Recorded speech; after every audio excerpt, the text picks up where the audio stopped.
In this video, I'm going to explain linear programming problem using graphical method. The question here, we have minimization problem, which says minimize z equal to 8x1 plus 12x2 subject to 4x1 plus 4x2 less than or equal to 32, 4x1 minus 4x2 greater than or equal to 8, 8 to x1 minus 4x2 greater than or equal to 4, where x1 and x2 is greater than or equal to 0. For the second question, we have minimization problem, which says z equal to 5x1 plus 4x2 subject to x1 plus x2 less than or equal to 6, 2x1 plus x2 less than or equal to 8, 8x1 plus 2x2 less than or equal to 10, where x1 and x2 is greater than or equal to 0. From this question, we have three constraints, which is first, second, third. So first of all, we'll be looking at minimization problem before going into maximization problem. To solve the minimization problem, we see from the question, this is our first constraint, which is constraint 1.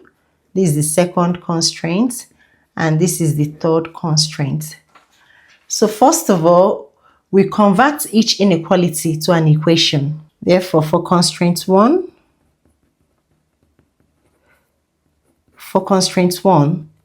we have 4x1 plus 4s2 equal to 32. From here, we are going to find the value of s2 when x1 is 0, and we'll find the value for s1 when s2 is 0. Therefore, here, when x1 is 0, what will be the value of our s2? Therefore, we are going to substitute this into this equation to get the value for s2. We have 4, remember x1 is 0, plus 4s2 equal to 32. So therefore, we have 4x2 equal to 32. So the value for our s2 will be 32 all over 4, which will give us 8.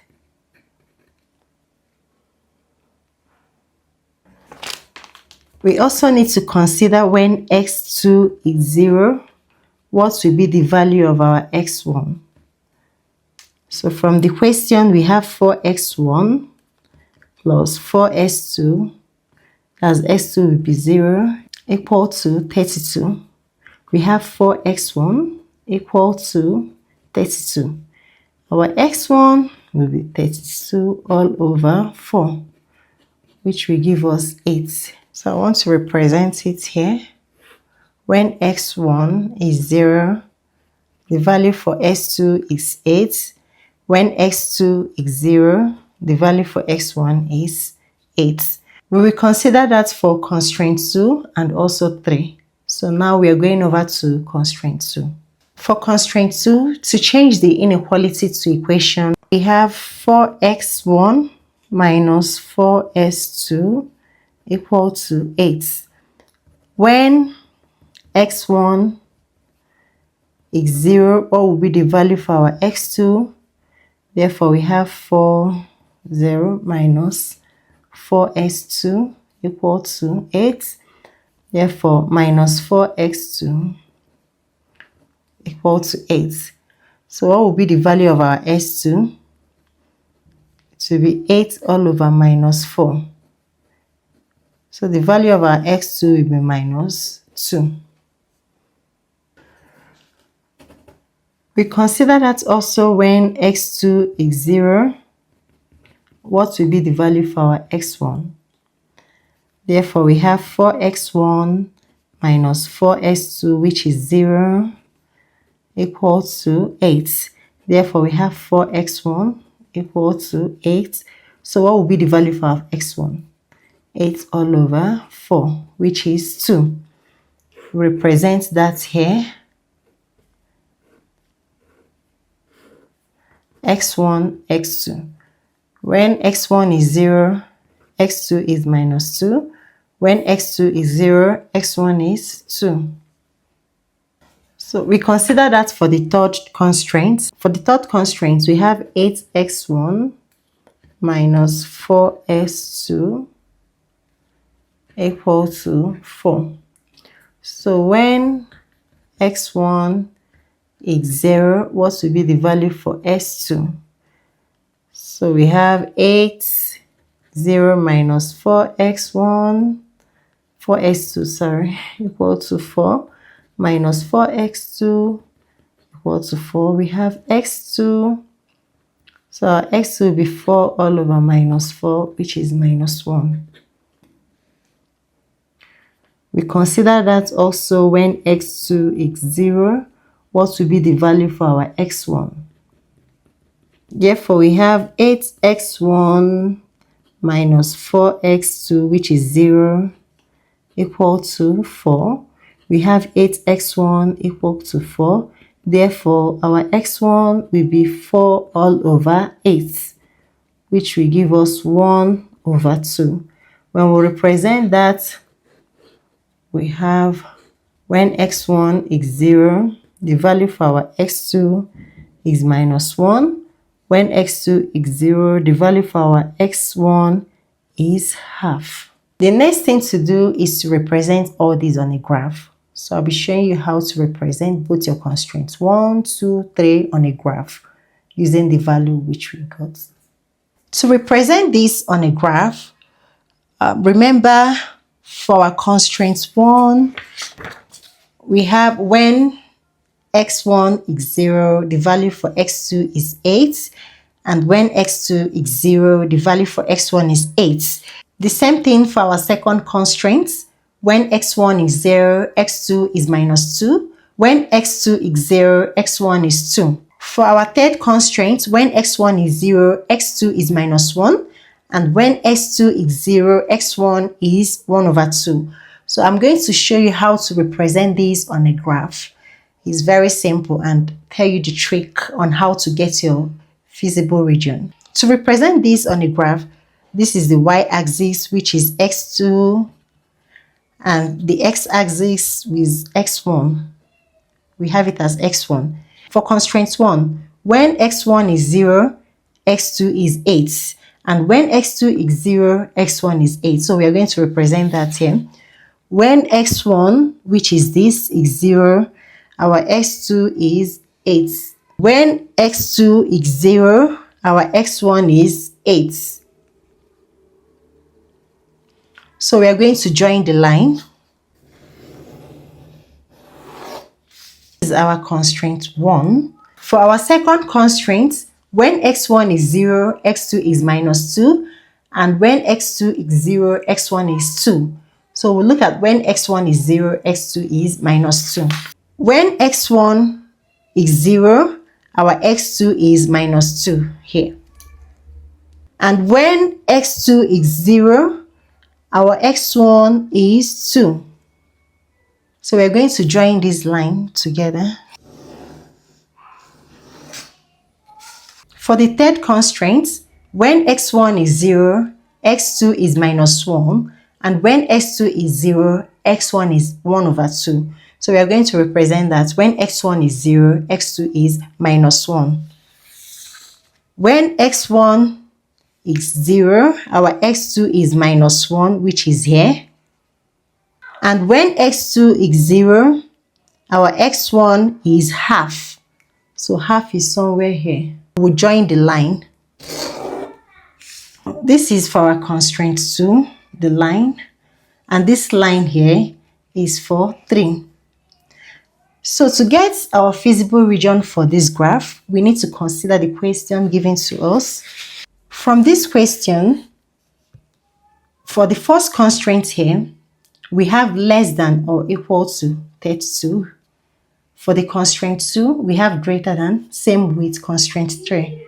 So to get your feasible region, the trick here is if you have less than or equal to, your feasible region will be below the line.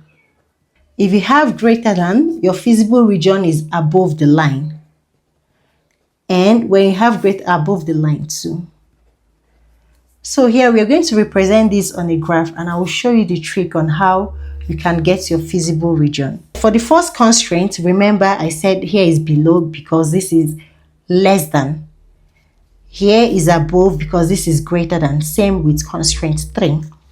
From the graph, this is our first constraint, so which is less than. So the feasible region will be everything below the line. So everything here is our feasible region. You shade it, everything here. For constraint 2, which is this line, everything above the line. So we have for constraint 2, we have this line here.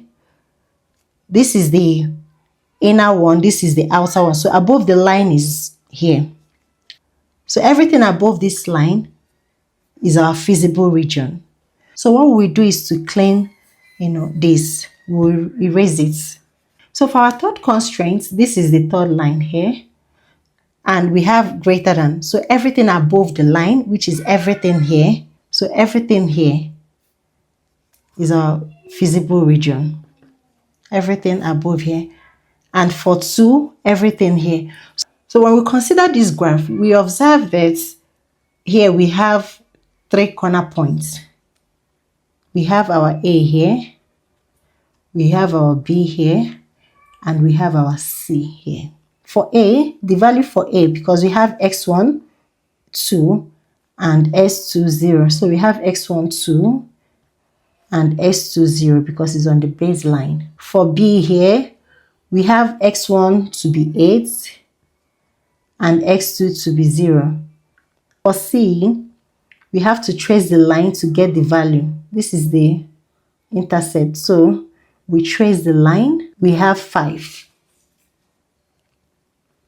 And we also trace for S2 axis, and we have 3. So for C, we have x1 to be 5 and x2 to be 3. So we have 5 and 3. So we are going to substitute these corner points to our objective function to get the optimal solution. Remember for A, we have 2, 0. For B, we have 8, 0. And for C, we have 5 and 3. This is our x1. This is value for x2. We are going to substitute our corner points to the objective function given to us, which is a minimization problem. Remember, the corner point for A is 2 and 0.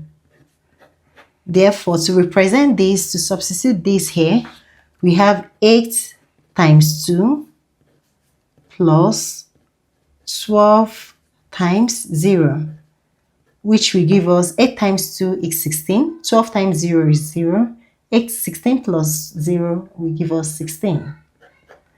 So for corner point B, we have 8 and 0. We represent that.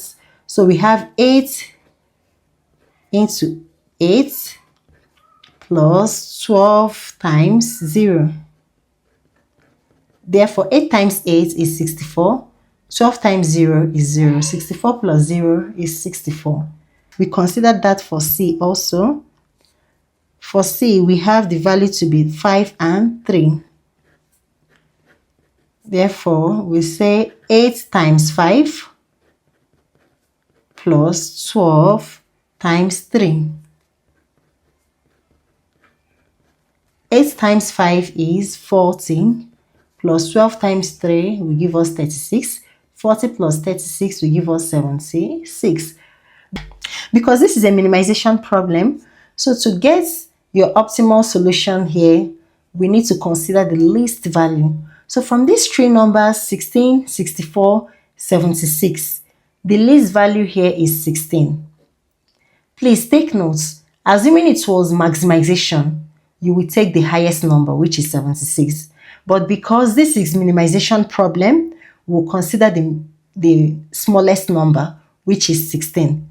So from here, we will say our optimal solution for Z is 16 at corner points 2 and 0. At corner points x1 to be 2 and x2 to be 0.